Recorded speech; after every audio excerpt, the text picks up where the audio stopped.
Some more breaking news now.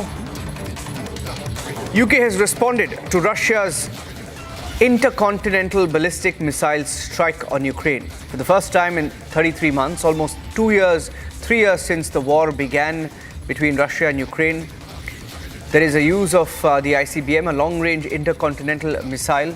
Russia, and those were pictures released by the Ukrainian media. Look at that, 6 missiles that are seen entering Ukraine and striking Ukraine in a part of Dnipro city.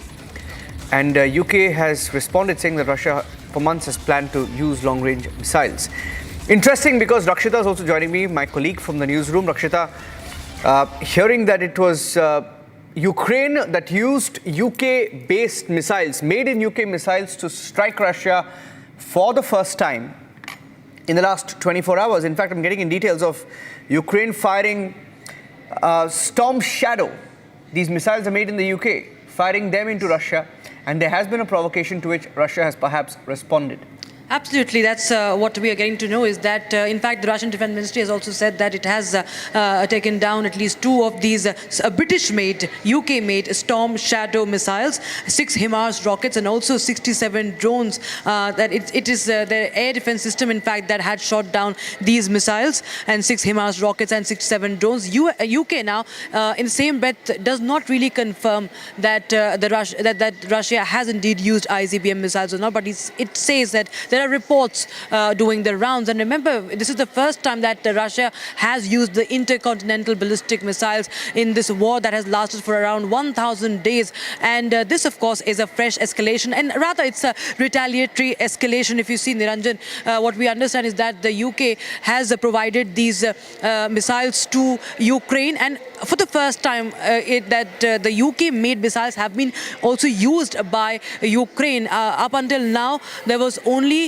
the usage for it permitted within the Ukrainian territory for defense purposes. But this time, this time when it actually launched the Storm Shadow missile, it went deep into the Russian territory in the interiors. That's what we have picked up. And Russia now, in a retaliatory measure, had in fact hit this ICBM. And we have to, of course, understand that the ICBMs typically have a range of that exceeds 5,500 kilometers, and they do, they can carry nuclear or conventional warheads.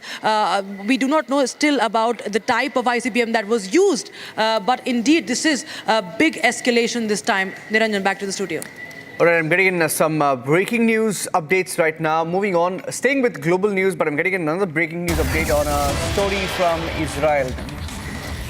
International Court had ordered an arrest warrant for Israeli Prime Minister Benjamin Netanyahu.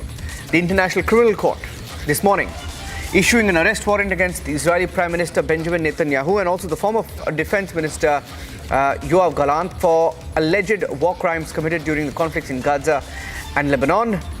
And we have Netanyahu, who is responding to it. Netanyahu's first response and Israel's first response, that they reject the arrest warrant, are calling it anti-Semitic.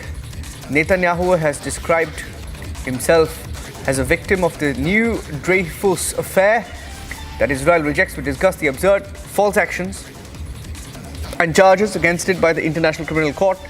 There's no war more just than the one that Israel has been waging in Gaza. I'm going across to Rakshita with details of that statement. Rakshita?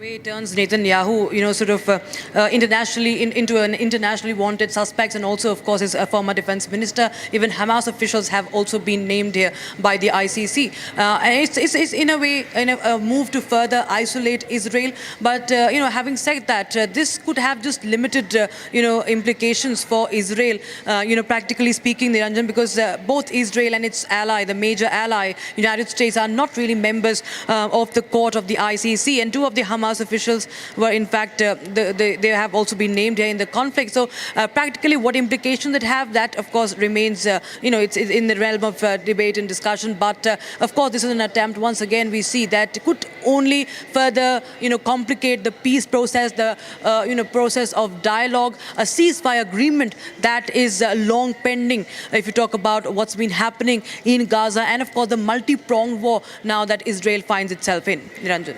Thank you for joining us with those inputs. Rakshita, tracking several global stories developing at the same time, the war in Israel, the war in Russia and Ukraine. Stay tuned. Super Prime Time Max with Arnab is coming up next.